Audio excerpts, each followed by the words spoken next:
ഇന്ധനവില വീണ്ടും കൂട്ടിയിട്ടുണ്ട്. നീ എന്താ ഞെട്ടാത്തെ? ഞാൻ ഒരു പ്രാവശ്യം ഞെട്ടിയതാ, എപ്പോഴെപ്പോഴും ഞെട്ടാ എനിക്ക് വട്ടൊന്നുമില്ല. പെട്രോളിന് ലിറ്ററിന് 86 പൈസയും ഡീസലിന് 83 പൈസയുമാണ് വർദ്ധിപ്പിച്ചത്. അടിപൊളി, ഒരു രക്ഷയുമില്ല ഇവിടെ.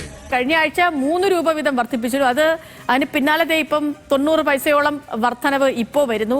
എനിക്കൊന്നും മനസ്സിലാവുന്നില്ല, എന്നിട്ട് വിഷമിപ്പിക്കരുത് ഭായി. എങ്ങനെ ജീവിക്കണമെന്നറിയാതെ ഉഴലുന്ന മനുഷ്യന് മുന്നിൽ ഇരുട്ടടിക്കുമേൽ ഇരുട്ടടിയാണ്. ഇത് വെച്ച് നോക്കുമ്പോ ഞാൻ നാറിയതൊക്കെ എത്ര നിസാരം. പാവപ്പെട്ടവരെ ചതിക്കരുത് പ്ലീസ്. ഇത് എന്നെ ബാധിക്കില്ല, കാരണം എനിക്ക് 2.5 ലക്ഷം രൂപ പെൻഷൻ ഉണ്ട്. കാശിന്റെ കഴപ്പാ. എങ്ങനെ പറഞ്ഞാലും ഇപ്പൊ എനിക്ക് എന്നോട് തന്നെ അസൂയ തോന്നിയാണ്. അടങ്ങുമോനെ. സാധാരണക്കാരെ ബാധിക്കില്ലേ? എനിക്ക് ബാധിക്കില്ല. സാധാരണക്കാരെ എങ്ങനെ ബാധിക്കാൻ? അവർ കാറിൽ പോകണ്ട, സൈക്കിളിൽ പോകണം. വയസ്സാം കാലത്ത് വല്ലാത്ത കഴപ്പാണല്ലേ, തീർത്തു തരാം. ഞാൻ ഉപദേശം തരാം, ഇയാൾ ആരുവാ? ചട്ടമ്പി സ്വാമിയാണ്. സാധാരണക്കാരെ എങ്ങനെ ബാധിക്കാൻ? അവർ കാറിൽ പോകണ്ട, സൈക്കിളിൽ പോകണം. നിനക്കിതെങ്ങനെ സാധിക്കുന്നതാവൂന്ന് ഞാൻ ചോദിക്കുന്നില്ല, പക്ഷെ നിന്റെ അപ്പൻ ഇതെങ്ങനെ സാധിച്ചെടുത്തടാ? അപ്പൊ ഈ പെട്രോളിന്റെ പോകാൻ യോഗ്യത ഉള്ളവൻ എന്നെ പോലെ ഉണ്ടാക്കിയെടുക്കും. നല്ല മനുഷ്യൻ, ഇയാള് വേഗം ചത്താൽ മതിയായിരുന്നു. നിന്നൊക്കെ എങ്ങനെ ഒരു കുടുംബത്തിൽ കയറ്റുന്നത്? നീയൊക്കെ ഒരു മനുഷ്യനാണോടാ?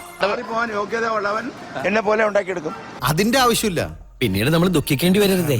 നീ ദുഃഖിക്കാണ്ടിരുന്നാ മതി. പക്ഷെ വേറെ കാര്യമില്ലേ, പെട്രോളിന്റെ വില കൂടി എന്ന് പറഞ്ഞാൽ അത് സാധനങ്ങളുടെ വില കൂടില്ലേ? It's not going to affect anything. അടിച്ച് നിന്റെ 32 പല്ലും കളഞ്ഞു കൊന്ന് കായൽ താഴ്ത്തും. അയക്കെന്തര പ്രാന്താണ്. അയ്യോ പൊന്നു മോനെ, പ്രാന്തെന്ന് പറഞ്ഞ ഈ സൂക്കറിനെ കുറച്ച് കാണരുത്. സാധനങ്ങളുടെ വില കൂട്ടി. ഇല്ല ഇല്ല, എല്ലാം കൂടാതിരിക്കാൻ ഒക്കില്ല.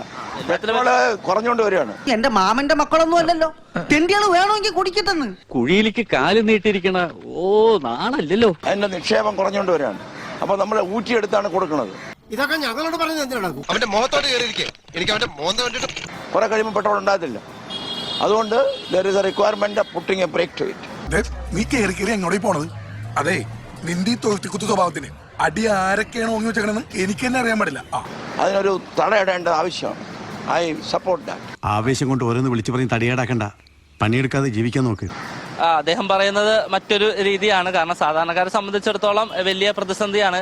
മാന്യനാണ്, ഒരു അന്തസ്സുണ്ട്. കുഴപ്പമില്ല, ശരിയാവും. നമുക്ക് പിന്നെ കാണാം. Okay, all the best.